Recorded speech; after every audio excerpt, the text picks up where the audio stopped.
أشهد أن لا إله إلا الله وحده لا شريك له وأشهد أن محمدا عبده ورسوله أما بعد فأعوذ بالله من الشيطان الرجيم بسم الله الرحمن الرحيم.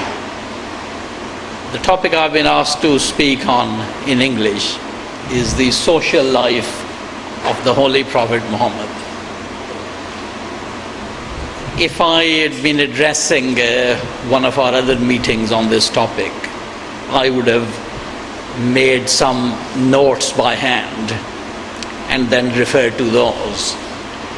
But I've combined this here with your other topic of broadly using the internet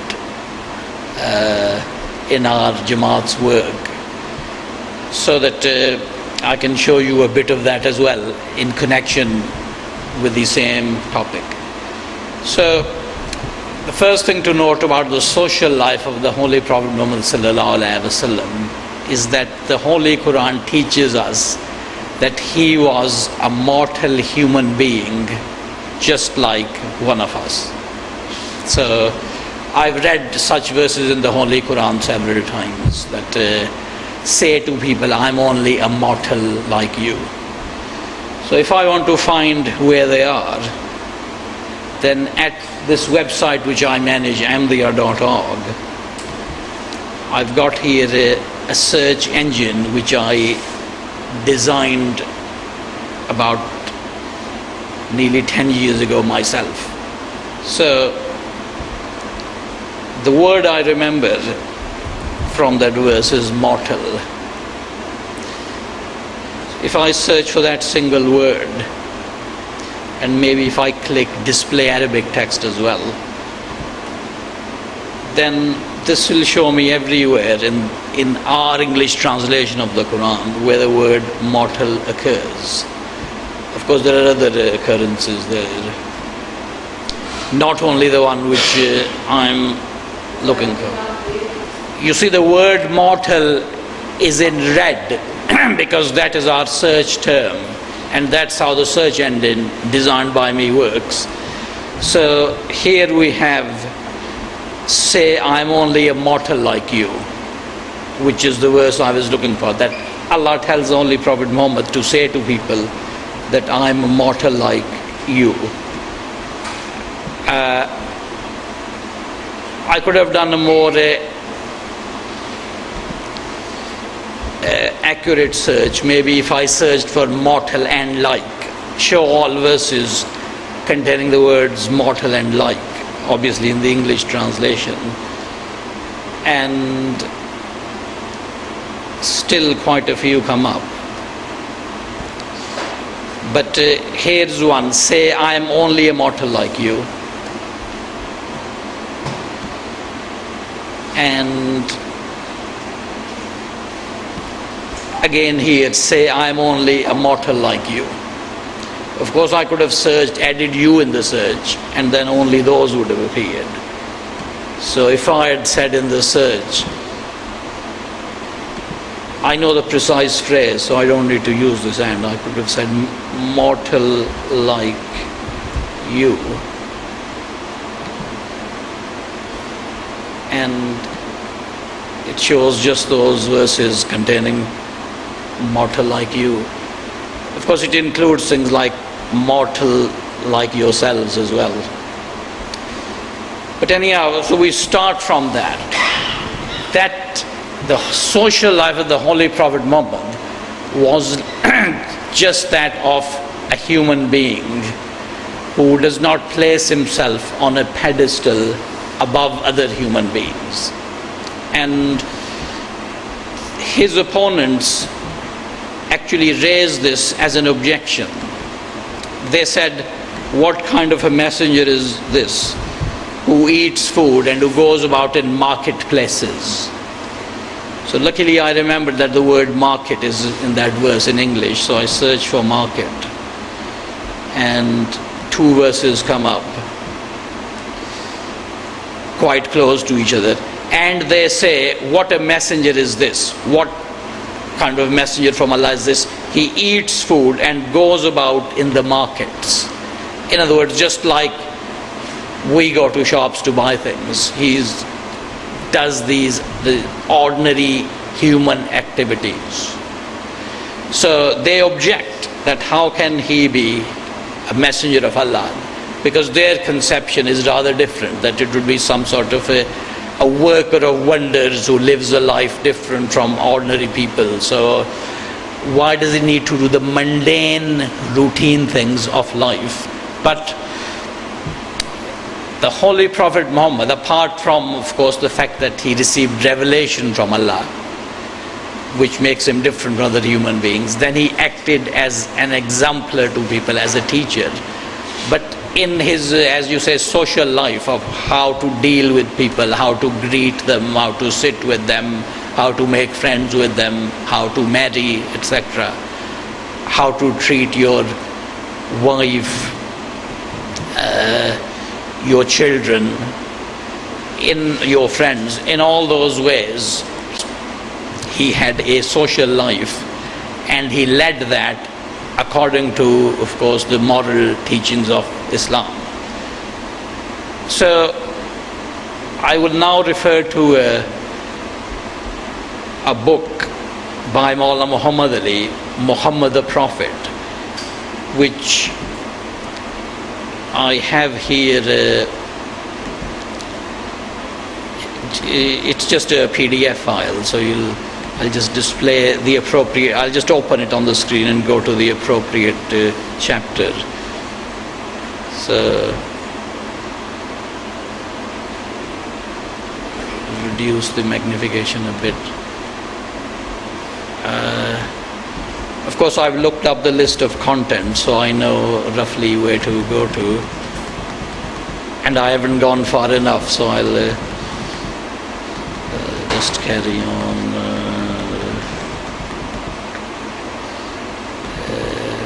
I think that's the chapter I want. So this is from the book Muhammad the Prophet by Maulana Muhammad Ali, a chapter towards the end called The Holy Prophet's Sublime Morals. And what he notices in this chapter, first of all, is that the Holy Prophet Muhammad was a very sincere person.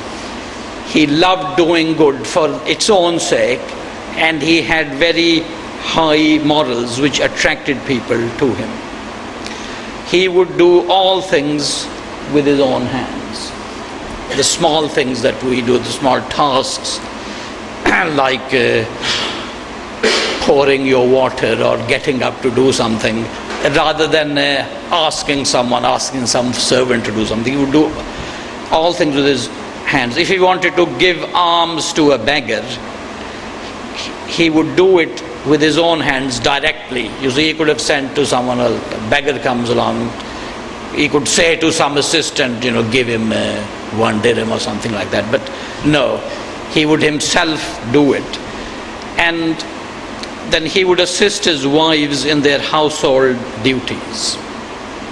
And this is reported by Hazrat Aisha in a hadith as well, when she was asked the simple question, what did the Prophet Muhammad do inside the house all day? Because people could see what he did outside. And she said, well, he would just pick something up here and put it there, or do some tasks, and that he would serve his wife. In other words, he would do the work of the house as if he was serving his wife. As you see here, he would milk his own goats, patch his own clothes, etc. He would dust the house, look after his camel personally. No work was too low for him, and he worked like a laborer, like an ordinary laborer. When some buildings were being built, such as a mosque being constructed, or when that ditch was being dug around Medina, he didn't stand there ordering people to dig here and there. He joined them and dug with them, and he was in fact the hardest working among them, suffering the same difficulties as the other people did. As you know, that they had little food to eat, so they had tied these knots around their stomach, It wasn't stones as people think. They tied knots around their stomach to stop getting this feeling of hunger in the stomach. And the Holy Prophet Muhammad did the same because he was suffering the same deprivation as the other Muslims. Now, as you know, those who followed the Holy Prophet Muhammad sallallahu alaihi wasallam are called what? They're called his ashab, aren't they? His companions. They're not called his followers usually. They're not called his murids. They are called his companions, or people who were with him. And there's a verse of the Holy Quran about this as well, that Muhammad is the messenger of Allah, and those who are with him are firm against unbelievers and compassionate among themselves. So there it says Muhammad is the messenger of Allah and those with him. You see, so he dignified those people who are with him, not regarding them as they were, of course, his followers. They did obey him, but he treated him as those who were with him, and that he was one of them. And therefore he showed this great humility, and as it says here, he demonstrated by his example that whatever work a person does, a man's calling, in other words, what profession he's got, whether high or low, is not a criterion of his status in the eyes of Allah. It is his righteousness and how a person treats others that determines whether he is noble or otherwise. So then we have that the Holy Prophet ﷺ was a very simple person. He did not have any sort of artificial way of behaving. He did not have any sort of ceremonies that people indulge in. As you know, with the rulers or government officials, when you meet them, there's certain protocol to be followed, and how you address them, and where you stand, and how you shake their hands, etc. But the Holy Prophet Muhammad, while being in the position of leadership, had none of that. There was no ceremony around him. So he did not like his companions to rise on his arrival. If he went to join a group of his companions, sometimes they rose, stood up out of respect. But he said to them, don't rise for me as non-Arabs rise for their leaders. And he told them that he was a humble creature of God. He ate food just as they ate, and he sat as they did. And again, when a certain man wanted to kiss his hand, as people do of those whom they revere and highly respect, he took it back. He took his hand away and said, no, this is how other nations behave towards their kings. So one characteristic, you see, is that when the Holy Prophet Muhammad ﷺ was sitting with his companions, he did not have a special seat or position, or he sat in a different way. He sat as one of them, so that whenever any stranger appeared and he wanted to know which of them was the Holy Prophet Muhammad, he had to ask, which of you is Muhammad? Because there was nothing to distinguish him. And he sat as just one of them. And he didn't try to break into people's conversation when companions was around him was speaking, as if he was the superior person who knew the right thing, who had the right opinion. He let them speak, and then when necessary he would say something, but he would not try to dominate the gathering. He would behave as if he was just one of them. That, you see here, they used to sit squatting on the floor, but the Holy Prophet Muhammad was careful to see that his knee didn't go further forward than anyone else's knee. And he smiled with people. He smiled when talking to them. He smiled when greeting them. he joked with them, he laughed with them. So that is his social life. And a great Islamic scholar who appeared 100 years before Hazrat Mirza Sahib, and he is regarded as Mujaddid of the century before, he had himself a deputy who wrote books expressing his point of view. This deputy who wrote those books is called Sayyid Ismail Shahid, who lived before Hazrat Mirza Sahib. And he says that the Holy Prophet Muhammad sallallahu alaihi wasallam he holds the position of the elder brother in this ummah. We're all brothers in this ummah. He said all Muslims. And the difference with the Holy Prophet Muhammad is that he is respected as the older brother of them all, but still a brother.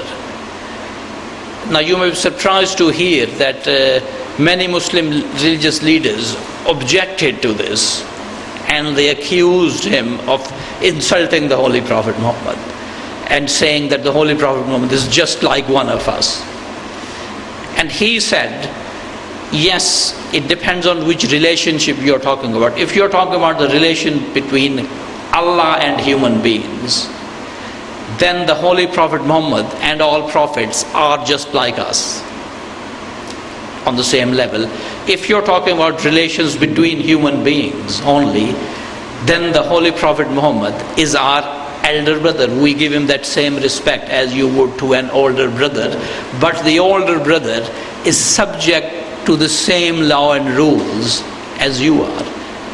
And therefore the Holy Prophet Muhammad is told in the Holy Quran to say that I only follow what is revealed to me, and if I disobey my Lord, supposing if I disobey my Lord, I would be subject to the same punishment. So, and the Holy Prophet Muhammad is called the first of Muslims, Awwalul Muslimin, which also means that he is the prime example of being a Muslim. He acts on some teaching of Islam first of all, before anyone does it.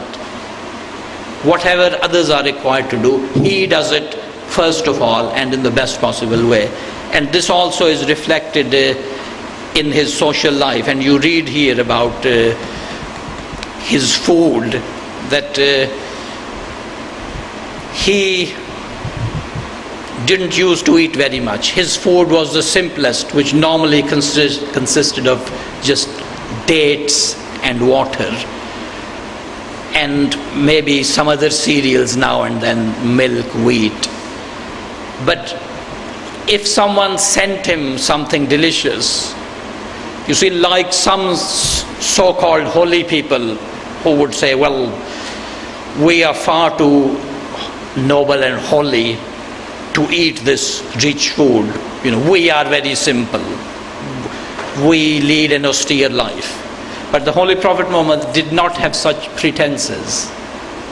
If someone sent him something nice to eat, he would eat it cheerfully, and if someone sent him nice to wear, he would wear that to please the person, so that he doesn't break the heart of the person who sent him that gift. But he himself lived a life of the utmost simplicity. So I think I've drawn here for you a sketch of the social life of the Holy Prophet Muhammad, that he tried to be exactly like one of the Muslims and never placed himself above anyone, except that when it came to his receiving revelation and teaching people something, he then acted as the teacher. Having acted as the teacher, he then went and sat in the class, so to speak. So I'll finish there then, and I thank you.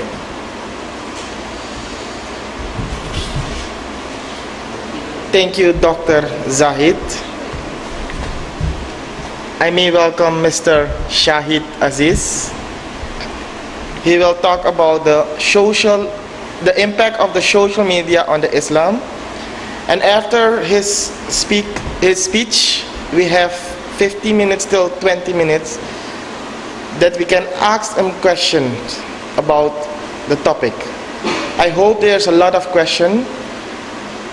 Yes, I hope there's a lot of questions. May I welcome Mr. Shahid Aziz. Assalamu alaikum. This question of impact of something or other arises every time something new is invented. And if you make a wrong decision, it can impact your society and your religion for hundreds of years. The first people to be offered a mechanical printing press were the Muslims. This man in Europe, he invented the printing press. Europe at that time was in darkness. It was poor. Learning wasn't very common. So he packed up his invention and he went to Muslim rulers. And he said, look, I have invented a machine. You write your books by hand. You write the Holy Quran by hand. And it takes you a year to write the Holy Quran. With this machine, we'll do it once. And then every time you want to print the Holy Quran, it will take you a week to print it.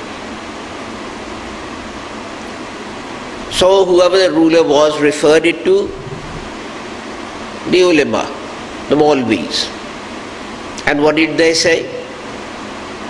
Well, this is against the practice of the Holy Prophet Mohammed.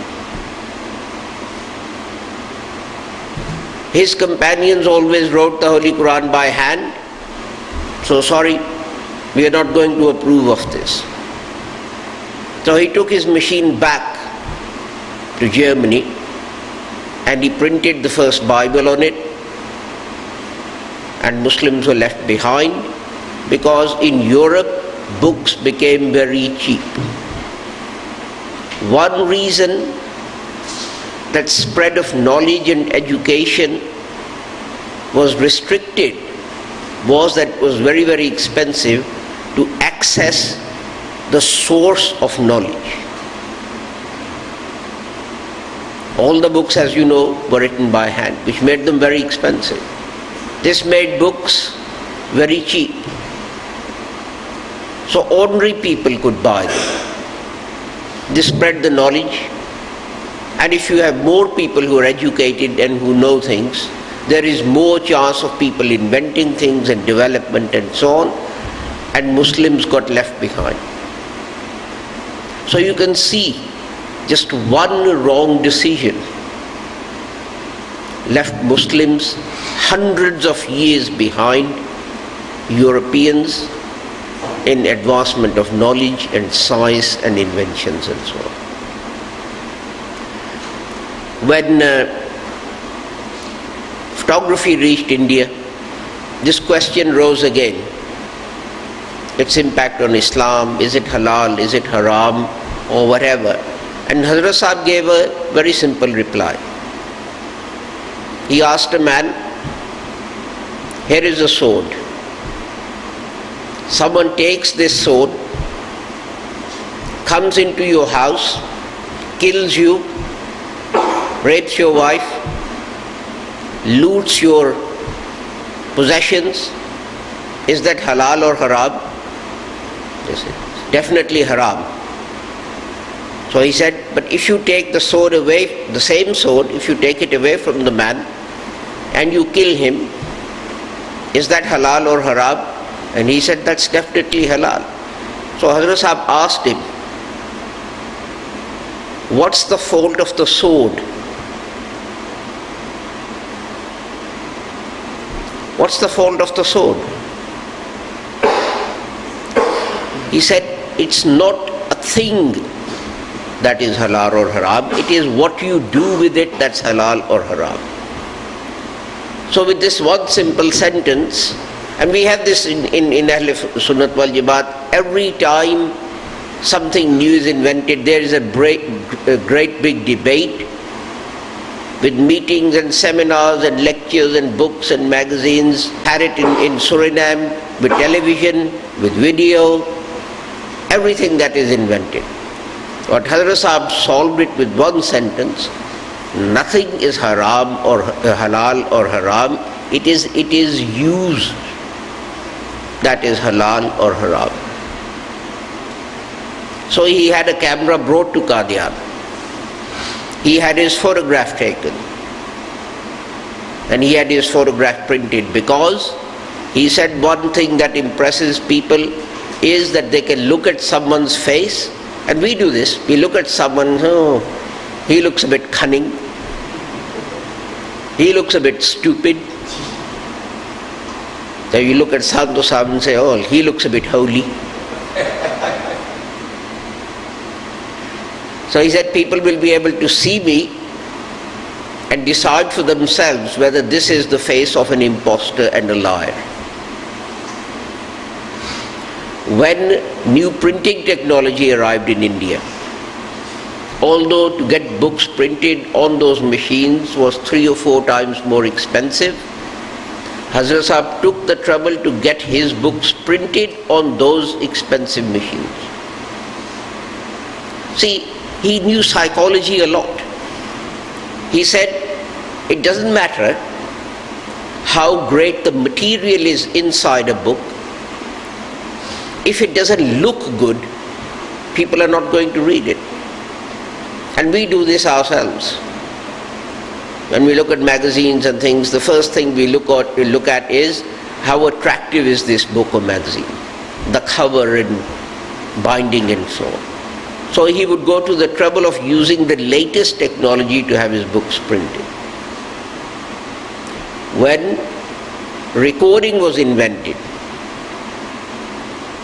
he hunted throughout India, and he had, this is sound recording, he had a machine, found a machine, had it brought to Qadian, and he wrote a special poem for it. Awaaz aa rahi hai jo phonograph se. I forgot the next line. Na laafo gazaf se. That's right. So he wrote a special poem for that, and he recorded it of this machine. Unfortunately, those recordings could not be preserved because of the heat and so on, and they were very fragile. Wax cylinder. They used to be on a wax cylinder. They didn't have a long lifetime. Yeah. But the point I'm making is that he set an example for us in that he used the latest technology to serve Islam. And the topic is impact of social media on Islam. So what I'm giving you is a flavor of what Hazrat Sahib did in his own time with the equivalent of social media available at that time. Do you know that the letters Hazrat Sahib wrote were printed in America in 1890s, when most people in India didn't even know there was a place called America? He sought out wherever anything was written against Islam, wherever it was, he would find it, and then he would take some action, write a letter, write an article and give it to Hazrat Maulana Muhammad Ali Rahmatullahi Alayhi, Hazrat Khaja Kamaluddin, get it translated into English and send it to these people in England, in America, to get it printed in the newspapers. But what I find amazing about Hazrat Sahib is this. To go back to the question of photography, after giving this one-line answer, he then went on to discuss photography in detail.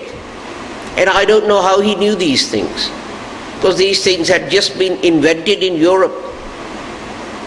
So when he discusses photography in detail, one thing he says is, how can anything that serves humanity be against Islam? And he says, I've heard in Europe, they can take a picture, if you break a bone, they can take a picture to see how it's broken, which allows them to set it properly. How can this be against Islam? Now, X-rays had just been used a short while before that. Europe had just discovered this thing, and within a couple of years he's writing a book.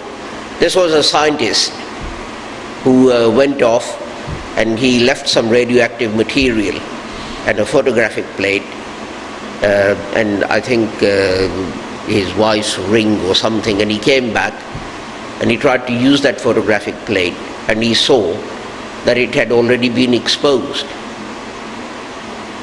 So what would I have done? I would have given my kids a slap for opening my drawer and playing around with my stuff, but he didn't. He actually looked for some other cause. Well, the drawer was closed, it was locked, there was no light getting in. So how was this photographic plate developed? So he came to the conclusion that it must have been this other material that he left in the drawer. So he then photographed his wife's hand, I think, or X-rayed it in today's terms. And there is a picture available of that X-ray with the bones of his wife's hand showing and a ring and so on. And Hazrat refers to that. How did this man sitting in Qadian, no roads, no rail, so there are no links to Qadian, no electricity, nothing.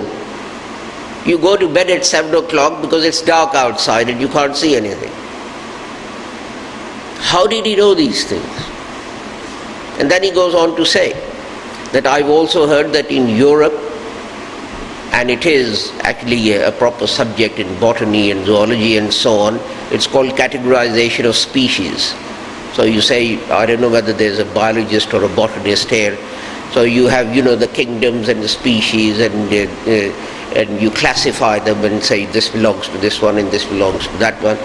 And he says, in this way, by categorization of species, knowledge develops, and we understand more of the universe, more of the world we live in. So how can it be against Islam? And what I'm saying is, whatever was available to the promised Messiah at his time, he used it to further the cause of Islam. Now, social media has a great impact, because what it has done is made everything instantaneous. Robert sends me an email and I get it in London. How long does it take? 1 minute, 2 minutes? And that is the difference it has made, that it has made everything very fast. But then there is also this aspect of social media, that with websites like the one that Zahid showed you, you preserve knowledge. And it is easy for you to find information, whether that information supports Islam or whether it is against Islam, but you can find it very quickly and you can respond very quickly. And of course it can be dangerous as well, and I have done this myself. I read some article or some message on Facebook against Hazrat Sahib abusing him, or against the Holy Prophet abusing him, and I've become upset and I've done a reply which is also sort of angry and not a nice reply. Social media is not a miracle. It's not going to do things by itself. You can't set up a website or a Facebook page and say, oh look, you said Islam, everything is now going to be fine. You have to actively pursue these things. And this is to the credit of our Jamaat, that we were the first organization in the whole world to set up online real-time streaming. Before we did it, although streaming was available, there was a delay between something happening and you seeing something. So it says great things about our Jamaat, that even professional businessmen and researchers hadn't set something up that we did. And we had lots of troubles, and it always used to crash, and anything that can would go wrong. And we made it here is something again groundbreaking.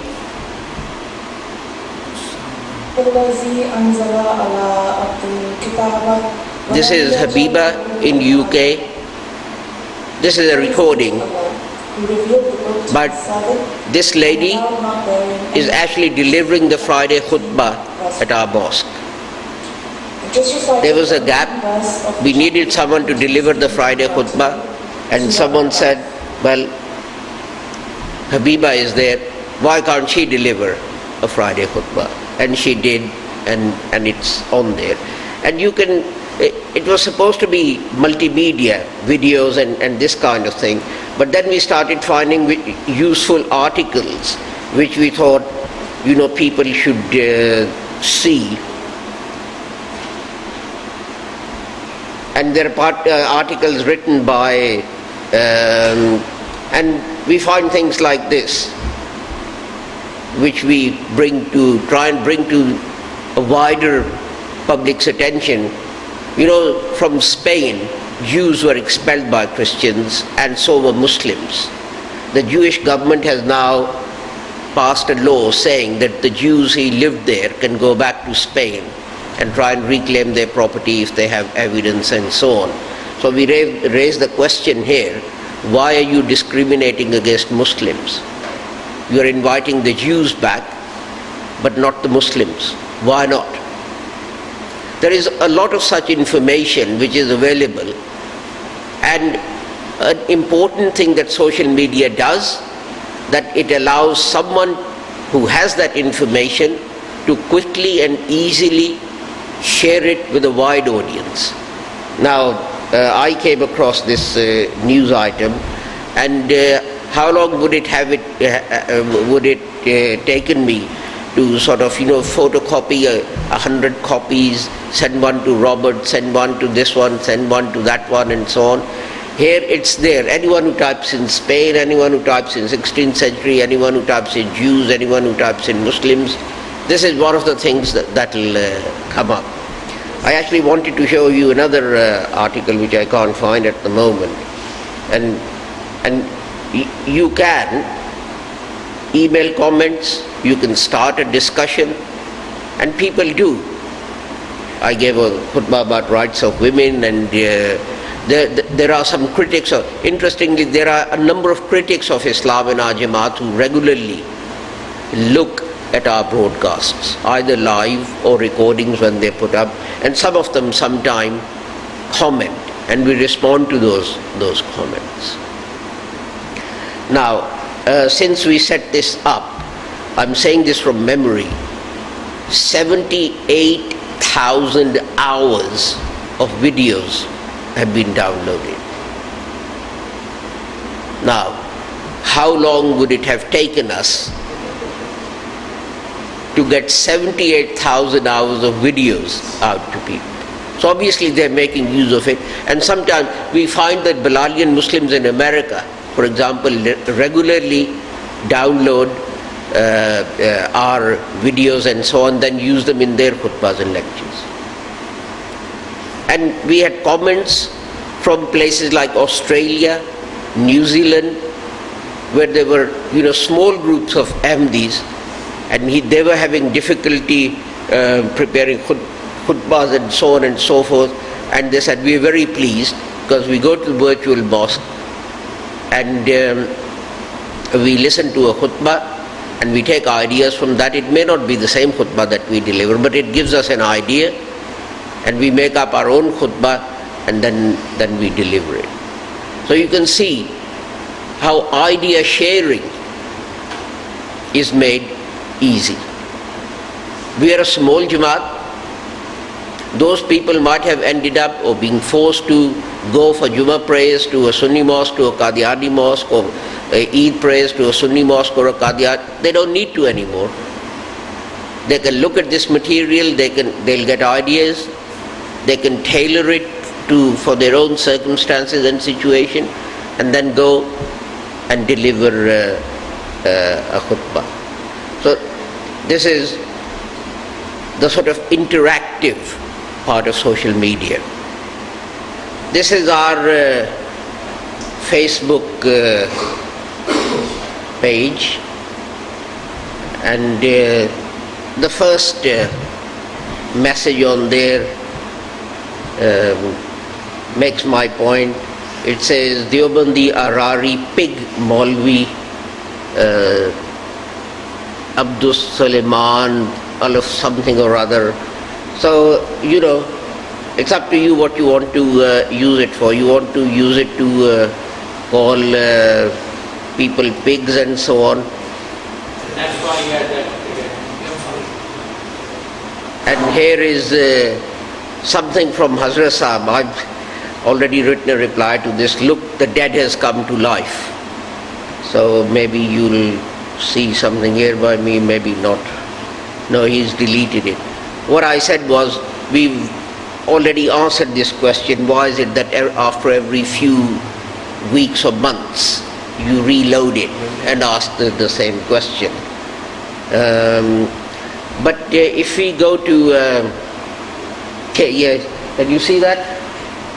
Someone has drawn the picture of a monkey on top of a pig and likened it to two religious leaders. Fascinating stuff.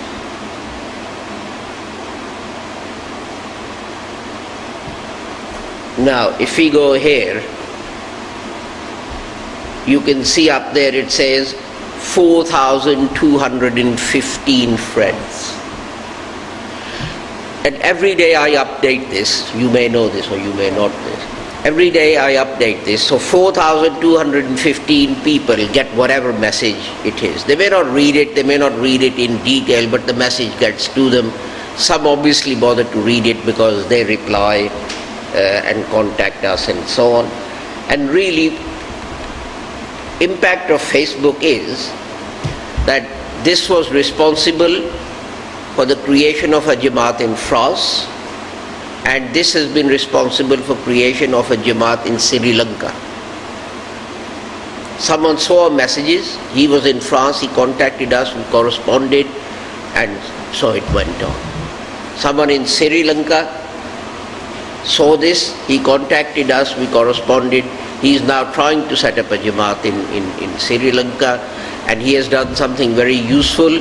Together with the UK Jamaat, we have a lecture in Urdu every Sunday morning, 10 o'clock. This is British summertime, 10 o'clock. And in that lecture, in one lecture over Skype, for example, you have people from New Zealand, you have people from Australia, you have people from India, you have people from Sri Lanka, you have people from England, you have people from Germany, all listening to this lecture and asking questions and getting replies. So this is just one example. Now this is a video someone else has uploaded. And that's one thing. If you set up a Facebook page, please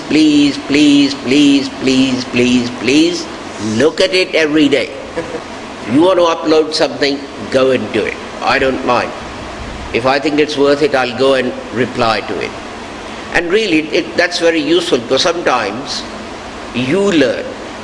If it's a new objection against Islam or Hazrat Sahib or whatever, then your knowledge develops. Like someone said, oh look, Mirza, stupid man, says that living organisms can change their gender. Male can become female, female can become male.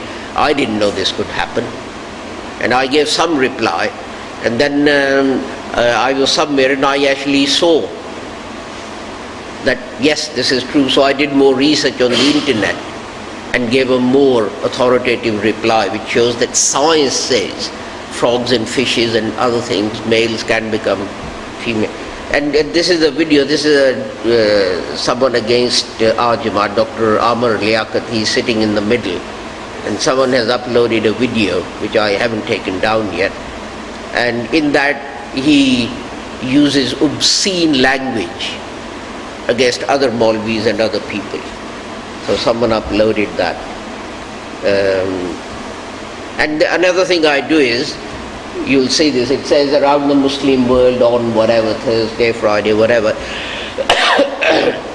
I do a search of the whole of the internet, and then I get loads of things about Islam and Muslims and so on, and I try and cut them down. Because some are just stupid, there's no point in uploading them. But there was this one about child brides, and this gentleman here is marrying this girl who's 14 years old. So I uploaded that, and so on. And again, some people some people come here just to take information and just to look at what has happened on the internet about Islam and Muslims. And one more thing I want to show you before I finish, if I can log on to this. This is a website for books, etc. And I upload our magazines, I upload, you might have seen, I uploaded some of the great religions of the world, and you can see that 58,600 people have gone on this website to look at our books and read them. How much money I would have needed to take 58,000 books, and because there are loads of them, we don't know who looked at what book. But anyway, supposing they all looked at the same book, how much money would I have needed to print 58,000 copies, put them in an envelope, address the envelopes, and then post them to these people? So you can see sometimes there are quite a few hits. There were 91 people read some book or other on 24th of April. Sometimes it goes down. It goes down because what happens is I haven't updated it for a few days, and then hits fall, and then I uploaded something new. I think it was a magazine, and 47 people read it, etc. And there are 2,180 people who follow us, which means that every time I update this website with something, they get a message saying there is something new on there, go and have a look. So I do it about once a week. So nearly 2,200 people get a message once a week saying something new is uploaded, and then they go and have a look at it. Now, having looked at all that, I leave you to answer the question whether social media is good for Islam or bad for Islam. If you think it's bad for Islam, I can only suggest that you don't have faith in Islam, and you don't think that you can answer the objections of our opponents and our critics against Islam. And really, Ahl Sunnat wal Jamaat can't answer critics of Islam. The only Jamaat that can answer objections against the Holy Prophet Muhammad, against Islam and so on, are the Lahori Ahmadis. Not Ahl Sunnat wal Jamaat, not Qadianis, not Shias, not anyone else. Just go on there and read, and you will find out. So I think social media is a good thing. It's had a tremendous impact on the way we propagate Islam, and if we don't embrace it, just like we got left behind by not embracing the printing press, we'll simply be left behind. And the Qadiani Khalifa, at one stage, he issued a dictate banning all websites. No Qadiani is allowed to have a website about religion. He then banned all Qadianis from Facebook, saying you are not allowed to have a presence on Facebook. So if you have a dictatorship like that, this is the kind of stupid decision making that you will get. So I've shown you some examples of how I use faith. I haven't mentioned Twitter, but and there are other things that we use that I haven't mentioned here because it would have taken too long. But I think we should embrace it with both hands. I mean, I even take the trouble of where MDs have set up Facebook pages and they don't update them. that I go and put our material on them. I send you stuff. Yeah. Is it you? Yes. And eventually this gentleman got fed up with me sending him stuff. So he made me one of the admin people for the Facebook page. And I updated, because obviously he realizes I have nothing else to do in life, apart from sit there and update Facebook. And also Khalid Saburan. Oh, yes, Khalid as well. Yes. So, I think I leave it there. And it may be more useful to the question answer. Yes. Thank you, Mr. Shahid Aziz. I hope there's a lot of question, and I hope this was interesting for us. We just saw that Ahmadiyya Anjuman Ishaat Islam has a Facebook page. We also in Suriname has a Facebook page. SIV has a Facebook page. SIV Youth Commission has a Facebook page. Oh, right. Yes. And every Friday we are trying to do our best to upload some, you can say, tabligh work. So is there any question for Dr. Zahid or Mr. Shahid? That my generation, this generation can come to the mosque or follow our Islamic session. Because we have a problem. You can see, we can count the youth here. In the mosque we can count the youth. The youth of this day, they are using their tablet, their smartphone, everything. But I didn't know enough if they are looking Islamic websites.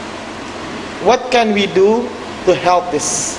Because this generation is the future of tomorrow. Yeah. Yes.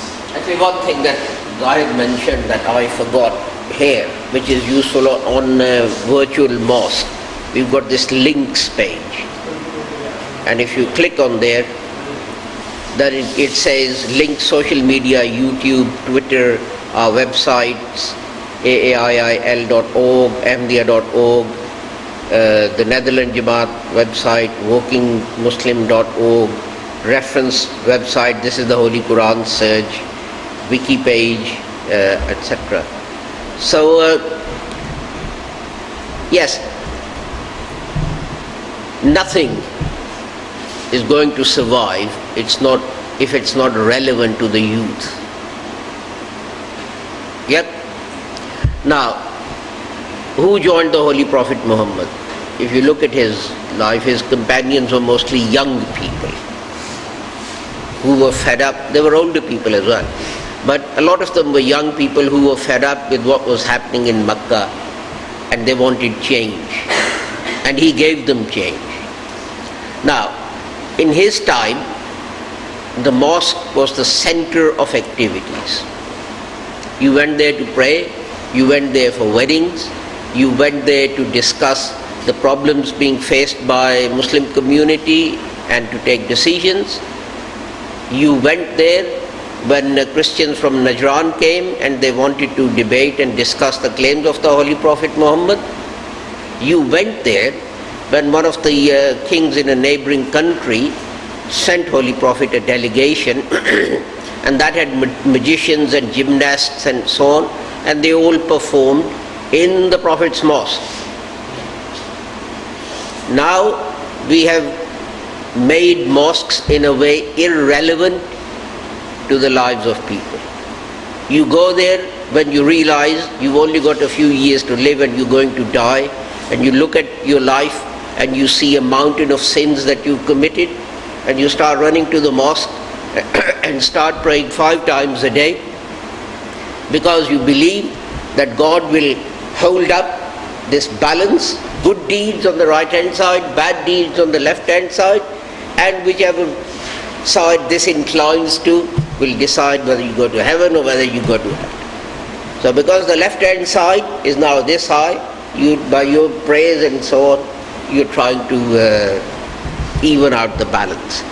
I mean, I think one thing organizers can do is to ask Christians and Jews. Christians and Jews.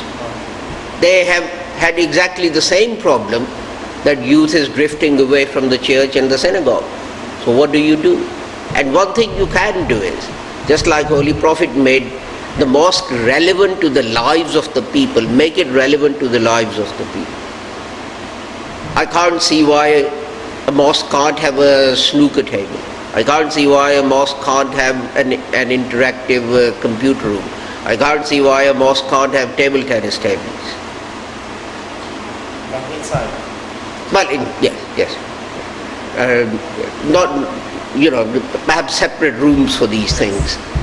Not actually in the prayer area, because you might get disturbance. But the point I'm making is, make the mosque relevant.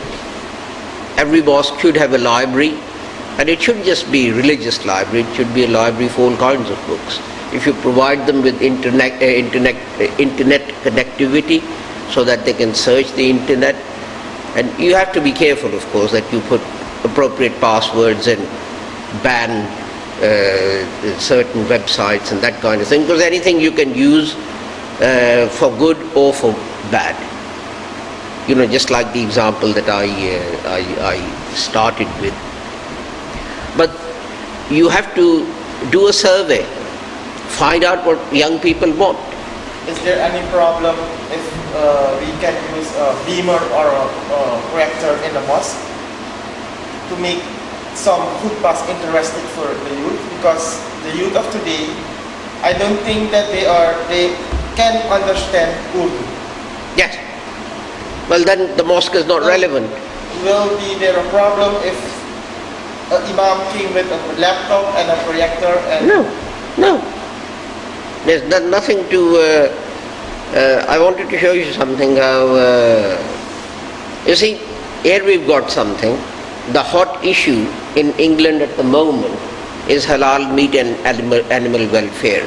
Europeans want to ban halal meat. So here is a young person, he is certainly younger than me, giving a khutbah about animal welfare and halal meat. And he makes the point that if you cut an animal's throat here but do it very cruelly, it doesn't actually make that animal halal. Because the whole point of halal was that you kill the animal very humanely and very quickly with as little pain as possible. So he gave this khutbah. So if you make khutbahs relevant to what's happening. We had a series of khutbahs. It's 2014, 100 years since the First World War. So we had a series of khutbahs whether First World War was a just war. So look for issues in politics, in economics. For example, when the American banks went down, we had 2 or 3 khutbahs about what is causing the capitalist economic system to collapse. But if you just give khutbahs about these young men hiding in a cave and this was a miracle and all this kind of thing, and it has no relevance. If you can link it to something that's happening now, people will listen. Now people listen to these khutbahs. Why? Because you can see halal protesters to draw a line. So we try and make it relevant. There was also, let me show you a khutbah that was uploaded, if I can find it only recently. Yeah, okay. There are some more questions. Finally, we have a question. No? I think what the Christian people did in Suriname, Christian community, was actually a dying community 30 years ago. Yeah. We have the Catholics, the Protestants of the whole. Yeah. But they pick up again, the churches were getting empty. Yeah. When they pick up again the American style of preaching, and they use the television, they use the Graham style, Yep. the US style. Yeah. And they use television preaching, getting people back to the church. Yeah. That they are doing now. Yeah. Their churches are full. Yeah. But there are a lot of sects, but anyway, they're Christians, whatever. And they're using television now, mass communication. That's right. That's right. And the Muslim community does not use mass communication. Yeah. And whenever they use mass communication, because I come from that branch, you will read something that the younger people will not listen to. They will come and say, Well, exactly, that's the point I'm making. correct. If you give a khutbah, which has something to do with something that happened 200 years. There are Muslims who will be on several televisions, but within 2 minutes you're getting bored, you tune it out. Because they are not interested. They don't speak of the reality of the time that we're living in. Yep, that's right. That's why the mosques, all mosques are empty. Yes. I'm telling you that. Yeah. We're not talking about Yeah. SIV. Yeah. SIV is one of the most really more active one when we compare it to other Jamaats that I know, some of them, they are empty. Yeah. They do not want to go back to the reality of life Yeah. and see how to reactivate the Islam within modern society. They don't want to do that. Yes. But this guy's doing his best. I know he's doing his best. We are trying. So what we try to do, get people back, is get young people on television. Yes. Get young people on television doing the speeches. Yes. Nobody is going to do to 80 with all respect to the ages. Well, that was what I showed you, that khutbah. And there are some young people trying to do that, but they have to get more active. Yes. And I know that he's trying to push. I know that. But it will take a certain time. Yes, that's right. Time, but the thing is mass communication, and with that you get people back in the mosque. Yeah. Yeah. And that pressure people did at Suriname.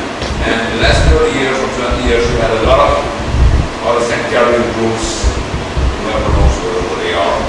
But it's all about television. Yeah. But also, as I said, ask people what they want. Here is a khutbah. And look at this. This is not just a man standing giving a khutbah. Just Volume. sound doesn't matter.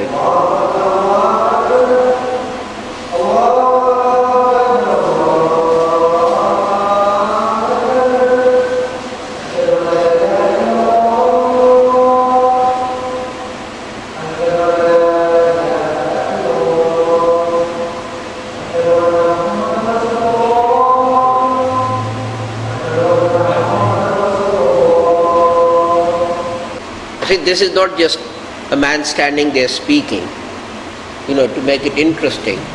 There is a 1 minute like little story that the Imam is walking up to the pulpit and so on, and it's a young person and shots from different angles and so on. So you need to do these things, but as I also said, ask people what do they want. If they want a solution to their problem about smoking or whatever, and all you talk about is halal meat, they're not going to come to listen to your lecture about halal meat, because that's not their problem. Ask them, what do you want? And also, as you quite rightly say, use television, use multimedia, look at that. He's early 20s. And he's delivering the khutbah in our mosque in Berlin. So, if you make religion relevant, it will survive. Just like you said, Christian churches were empty because people felt they weren't relevant to their lives. Ms. Always has some last question? Yes, Ms. Always. Well, I've got a rather academic question for Dr. Zahid Aziz about the life of the Holy Prophet Mohammed sallallahu alaihi wasallam. There is recently a book has been issued. In this, the writer is making the suggestion that the Prophet of Islam Muhammad never existed, and he comes up with some arguments that the first reports of the Holy Prophet came 150 years after he died. During his lifetime, there were no written evidence of his life, what he did, or or whatever happened in Makkah or Medina. For us as Muslims, it is a ridiculous question, let me put that in the first place, but to approach it on a more intellectual way, what would you suggest to give us counter arguments that the Holy Prophet, more academic way, did exist and he did and he had his life for his growth. First of all, apart from our own tradition. Santosabi actually says there is no written evidence. He doesn't say there is no evidence. Like he said, there are no coins bearing his name. No written evidence. Yes. So that's what I said. yeah.